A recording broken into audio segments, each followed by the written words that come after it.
Assalamualaikum warahmatullahi wabarakatuh. My name is Riyadin. In this video, I want to explain about the major genre in literature. That's the poetry, atau bisa dibilang puisi ya. So, saya dari kelompok 3. I'm from group 3, and the member is Adam Raka Prayoga, and ada Dinda Anissa Yusuf. Saya sendiri Riyadin. Kemudian ada Adisa Nurafani, and then the last is Aulia Nur Hasanah. In this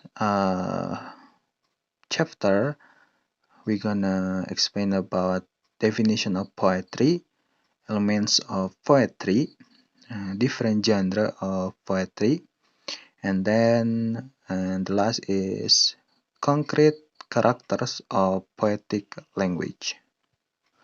Untuk yang pertama yaitu definition of the poetry. What is the poetry? The word poetry comes from the Greek word poiesis, which essentially means making, which is translated into the making of poetry. Poetry is a type of literature based on the interplay of words and rhythm.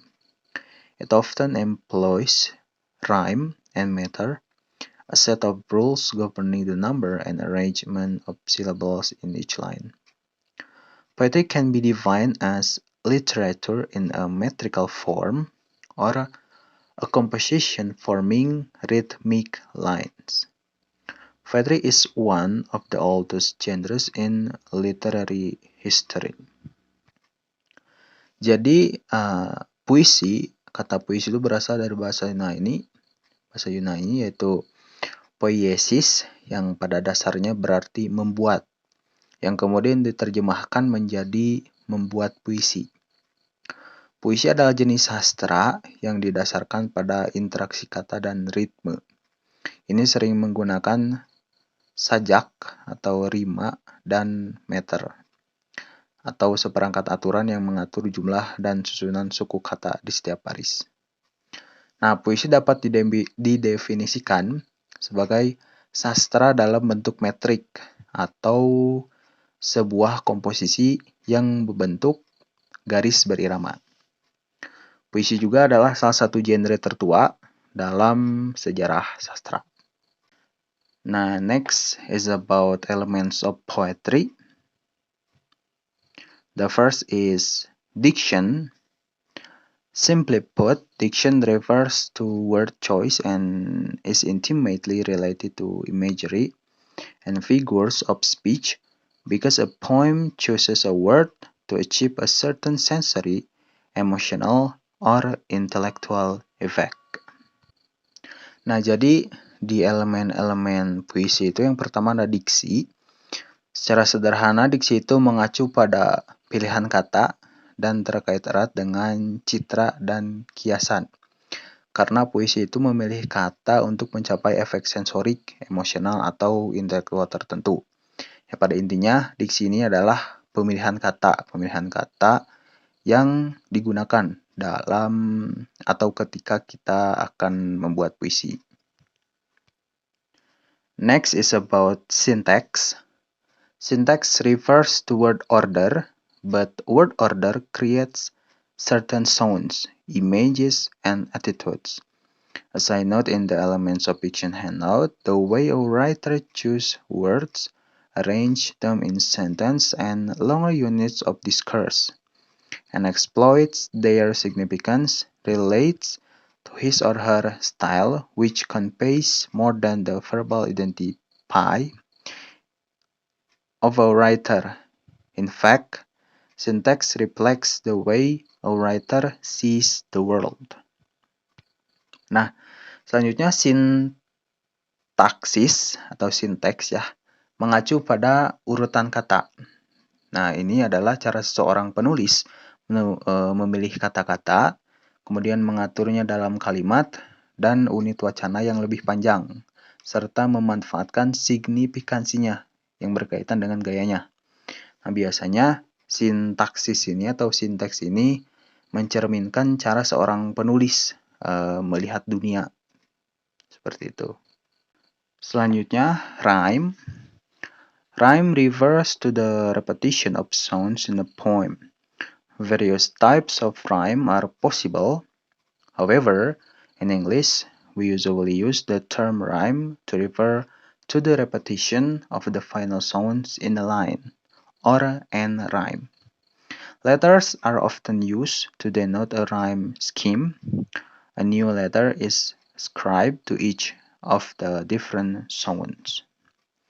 Nah, jadi selanjutnya ada rima. Rima ini mengacu pada pengulangan suara dalam puisi. Nah, berbagai jenis rima itu dimungkinkan ya. Namun di dalam bahasa Inggris, itu biasanya menggunakan istilah rima itu untuk merujuk pada pengulangan bunyi akhir dalam satu baris atau rima akhir.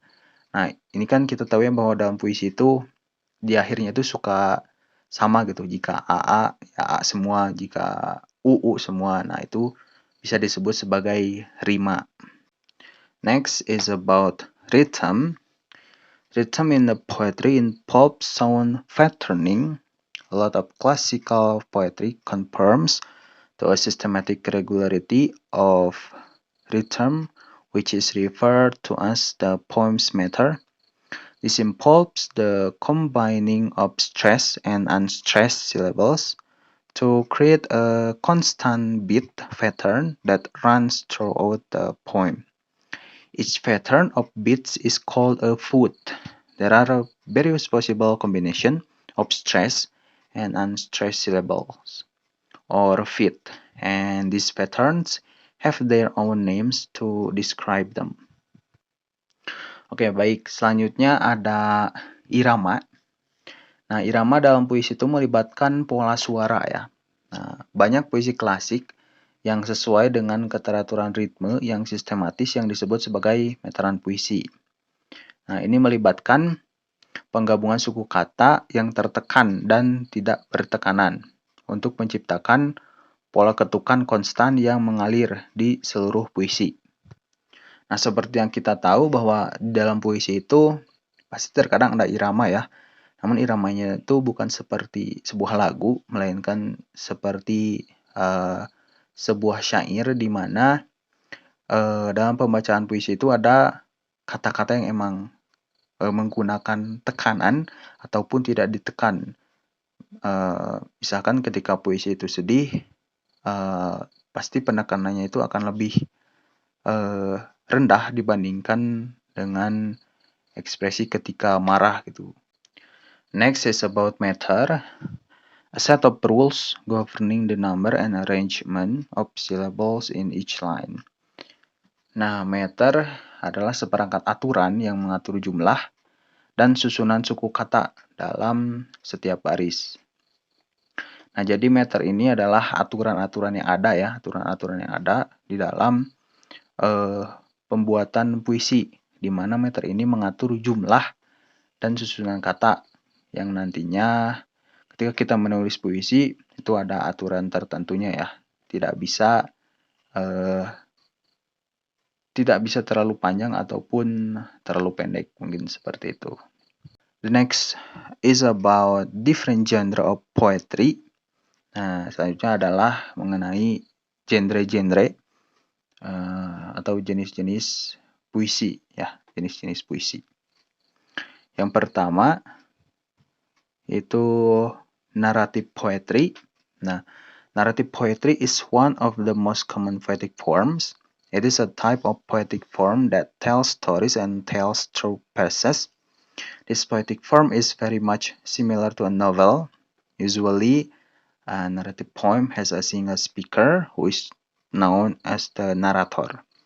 A narrator is a person who recites the entire story from the beginning to the end. Nah, yang pertama itu ada puisi narasi atau puisi naratif ya. Puisi naratif ini adalah salah satu bentuk puisi yang paling umum, di mana puisi ini adalah jenis bentuk puisi yang menceritakan kisah melalui syair. Nah, bentuk puisi ini sangat mirip dengan novel. Biasanya, puisi naratif ini memiliki pembicara tunggal yang dikenal sebagai narator. Nah, jadi puisi narasi ini lebih kepada berisi tentang cerita, kisah-kisah yang dimana penyampaiannya itu dengan melalui syair ya. Jadi mirip-mirip seperti novel, jadi seperti sebuah cerita, seperti itu. Di sini ada contohnya, bisa dilihat. Ini ada Beowulf ya, Beowulf. Kemudian yang di bawah itu ada contoh lagi satu, bisa dilihat seperti di gambar ya. Kemudian yang kedua yaitu epic poetry. An epic poetry is a length narrative poem. It highlights the intricate details, features, and journey of its characters from a remote past. These long poems typically detail extraordinary feats and adventures of characters from a distant past. The epic poems have certain special qualities that categorize them in this specific genre. The hero is always going to be a famous legendary figure, either from mythology or because of his unbelievable heroic accomplishment. So, selanjutnya ada puisi epik. Nah, puisi epik ini adalah puisi naratif yang panjang. Nah, puisi ini menyoroti detail rumor, fitur, dan juga perjalanan karakternya dari masa lalu yang jauh. Nah, puisi ini biasanya merinci prestasi luar biasa dan petualangan karakternya ini dari masa lalu yang jauh. Nah, jadi sederhananya puisi epik ini adalah puisi narasi tapi yang berbentuk panjang gitu. Jadi lebih panjang daripada puisi narasi atau puisi naratif seperti itu. Di sini kita bisa lihat ada contohnya ya. Ini ada The Iliad and the Odyssey. Nah, ini ada penulisnya dari Homer ya, Homer. Next, about dramatic poetry. Nah, dramatic poetry is poetic form that tells a story to its readers and usually has a narrator. The most popular kind of dramatic poetry is a dramatic monologue. Another name for a dramatic monologue is the persona poem. Such type of monologue utilize the first-person point of view. These poems have a long speech. The narrator is the only speaker and is addressing an unknown audience or character. Here the narrator appears as if the readers are overhearing the conversation. Selanjutnya ada puisi dramatis, di mana atau puisi drama adalah bentuk puisi yang menceritakan sebuah cerita kepada pembacanya dan biasanya memiliki narator. Nah, jenis puisi dramatis yang paling populer itu adalah monolog dramatis. Nah, di mana puisi-puisi dramatis ini memiliki pidato yang panjang. Nah, dalam puisi dramatis ini, narator adalah satu-satunya pembicara dan berbicara kepada audiens atau karakter yang tidak dikenal. Nah, di sini narator itu muncul seolah-olah pembaca sedang mendengarkan sebuah percakapan gitu, seperti itu. Di sini ada contohnya, bisa dilihat ya di gambar ada puisi yang berjudul The Last Duchess. Nah, itu adalah salah satu contoh dari dramatic poetry. Next is about satirical poetry. Satire is a work of literature that highlights follies and human vices. It also throws light upon stupidity and ridicule. Social dysfunction or obnoxious individuals or both are the targets of satire. The satirical poem makes fun of someone's vice, absurdities, foolishness, injustice, abuses, shortcomings, or moral failing. Inspiring or warning the readers is the goal of this kind of poem. The satirical poem is a mockery for the readers to either laugh at or to learn something from it. So, puisi satir adalah karya sastra yang menyoroti kebodohan dan keburukan manusia. Nah, selain itu juga menyoroti ejekan. Nah, puisi satir ini mengolok-olok sifat buruk seseorang, absurditas, kebodohan, ketidakadilan, penyalahgunaan, kekurangan, atau kegagalan moral. Nah, puisi satir ini adalah ejekan bagi pembaca untuk menertawakan atau belajar sesuatu darinya. Nah, intinya puisi satir ini adalah sindiran ya, berupa sindiran ataupun ejekan. Isinya tuh seperti itu. Nah, di sini ada contoh dari puisi satir, ada The Rave of the Locks. Nah, itu ada contohnya ya, seperti di gambar. Next is about lyrical poetry. Lyric poetry. As the name suggests, a lyric poem is short and highly musical in tone.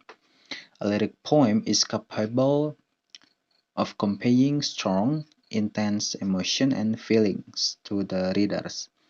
The lyric poets make use of various rhymes, literary device, and matter to give song-like touch to the poem.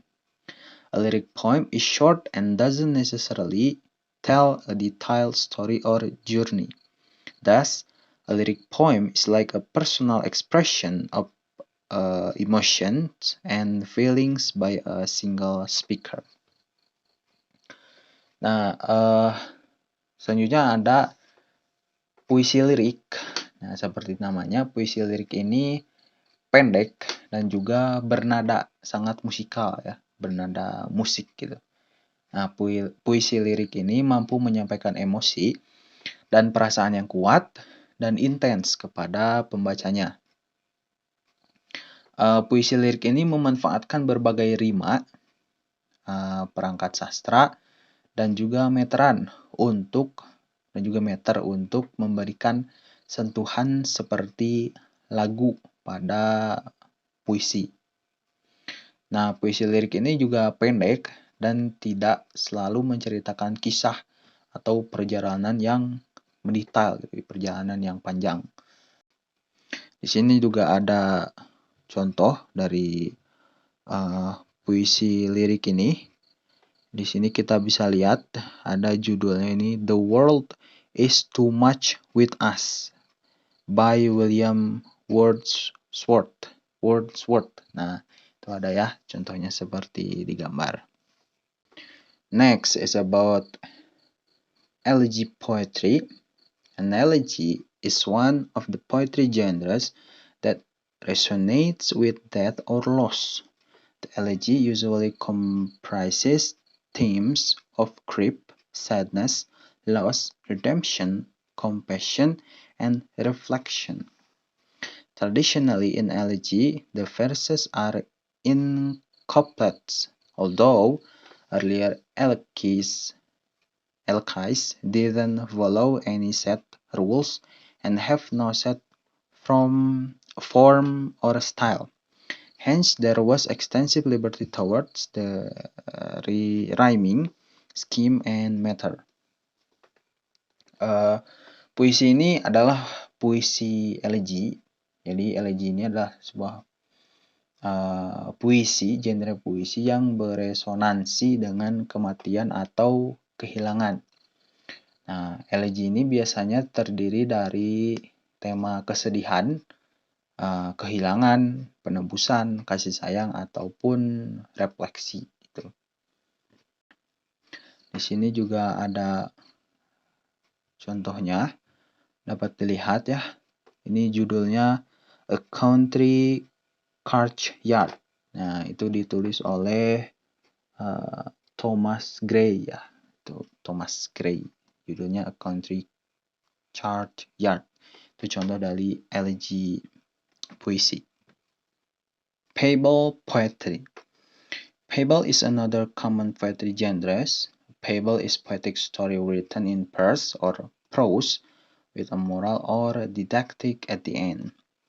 Traditionally, fables make use of animals instead of humans as characters or leads to illustrate and explain a valuable lesson. Nah, kemudian ada puisi fabel. Puisi fabel ini adalah cerita puitis yang ditulis dalam bentuk syair atau prosa dengan pesan moral. Nah, secara tradisional, puisi fabel ini jelas ya, menggunakan hewan dan bukan manusia. Jelas, karena biasanya kan kita tahu bahwa fabel itu identiknya dengan hewan ya. Nah, jadi di dalam puisi ini juga menggunakan hewan sebagai karakter atau petunjuk untuk menggambarkan dan menjelaskan pelajaran yang berharga. Nah, jadi jelas di sini menggunakan hewan untuk menggambarkan pelajaran yang ada di dalam puisinya. Di sini ada contoh, judulnya ada A Grain of Salt. Grain of Salt ditulis sama Audrey Henner ya, Audrey Henner. And then the last is about speculative poetry. Speculative poetry depicts or illustrated themes of science fiction and mythology. In layman's terms, speculative means to be unsure or something one is uncertain about. Hence, something unknown inspires the speculative poems. Science fiction poetry or fantasy poetry with a scientific touch is another name for speculative poetry. Speculative poetry is judged and defined based on its themes or subject in focus, which makes it different from the other types of poetry. Nah, jadi selanjutnya yang terakhir ada puisi spekulatif. Nah, puisi spekulatif ini menggambarkan atau mengilustrasikan tema-tema fiksi ilmiah dan mitologi. Puisi ini mengilhami sesuatu yang tidak diketahui ya. Sesuatu yang tidak diketahui mengilhami puisi jenis ini. Nama lain juga ada. Puisi ini sering disebut sebagai puisi fiksi ilmiah atau puisi fantasi dengan sentuhan ilmiah, bisa disebut seperti itu ya. Nah, puisi spekulatif ini dinilai dan ditentukan berdasarkan tema atau subjek yang menjadi fokusnya, yang membuatnya berbeda dari jenis-jenis puisi yang lainnya gitu ya. Di sini ada contoh dari speculative poetry. Ini ada dari Christina Rossetti, Goblin Market and Other Poems. Nah, itu ada judulnya ya. Baik, bahasan selanjutnya yaitu mengenai the concrete character of poetic language atau karakter konkret, karakter nyata bahasa sebuah puisi. Nah, di sini ada 3. Yang pertama yaitu lexical thematic dimension. Ini terdiri dari diction, diksi, kemudian ada rhetorical figures, kemudian ada juga theme ya, tema. Kemudian yang kedua ada visual dimension, ini terdiri dari stanzas atau bait ya, stanzas. Kemudian ada concrete poetry. Selanjutnya yang ketiga itu ada rhythmic acoustic dimension. Ini terdiri dari rhyme and meter serta onomatopoeia. Okay, the first is about lexical thematic dimension. Lexical thematic dimensions contrast to philosophical texts, which remain abstract in their expression. Poetry tries to convey themes in a concrete language of images. Images and concrete objects often serve the additional function of symbols if they revert to a meaning beyond the material object. A simile is a comparison between two different things which are connected by like, then, as, or compare. Nah, yang pertama itu dimensi tematik leksikal atau dimensi leksikal tematik. Itu biasanya kontras dengan teks-teks filosofis ya, yang tetap abstrak dalam ekspresinya. Nah, sedangkan pada puisi ini, pada karakter ini tuh puisi mencoba menyampaikan tema dalam bahasa gambar yang konkret atau bahasa gambar yang nyata gitu. Dimana gambar dan objek konkret ini biasanya seringkali berfungsi sebagai simbol tambahan jika merujuk pada makna di luar objek material seperti itu. The second is about visual dimension. While imagery in traditional poetry revolves around a transformation of objects into language, concrete poetry takes a further step toward visual art, concentrating on the poem's shape or visual appearance. Selanjutnya ada dimensi visual. Nah, karakter ini yaitu puisi konkret mengambil langkah lebih jauh menuju seni visual, berkonsentrasi pada bentuk puisi atau penampilan visual. Nah, jadi karakter bahasanya itu pada puisi konkret itu lebih kepada seni visual ya, dimana nantinya itu lebih berkonsentrasi pada bentuk puisi atau pada penampilan visual dalam puisi tersebut. And the last is rhythmic acoustic dimension. Meter and rhyme, less often rhyme, are further devised in the acoustic dimension of poetry, which hold a dominant position in the analysis of poems, partly because they are relatively easy to objectify and measure. The smallest elements or matter are syllables, which can be either stressed or unstressed. Alongside matter, rhyme adds to the dimension of sound and rhythm in a poem. Internal rhymes are alliteration and assonance, and rhyme, which is based on identical syllables at the end of certain lines.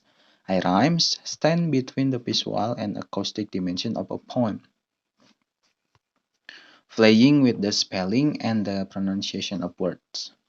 Nah, yang terakhir ada dimensi ritmik akustik, di mana meter dan rima adalah perangkat lebih lanjut dalam dimensi akustik puisi yang memegang posisi dominan dalam analisis puisi, antara lain karena relatif mudah untuk diobjektifkan dan diukur. Nah, elemen atau meter terkecil adalah suku kata yang dapat ditekankan atau tidak ditekankan. Nah, bersamaan dengan meter di dalam dimensi ritmik akustik ini, rima menambah dimensi bunyi dan ritme dalam sebuah puisi. So, mungkin seperti itu saja penjelasan yang dapat saya sampaikan. And thank you for watching this video. Assalamualaikum warahmatullahi wabarakatuh.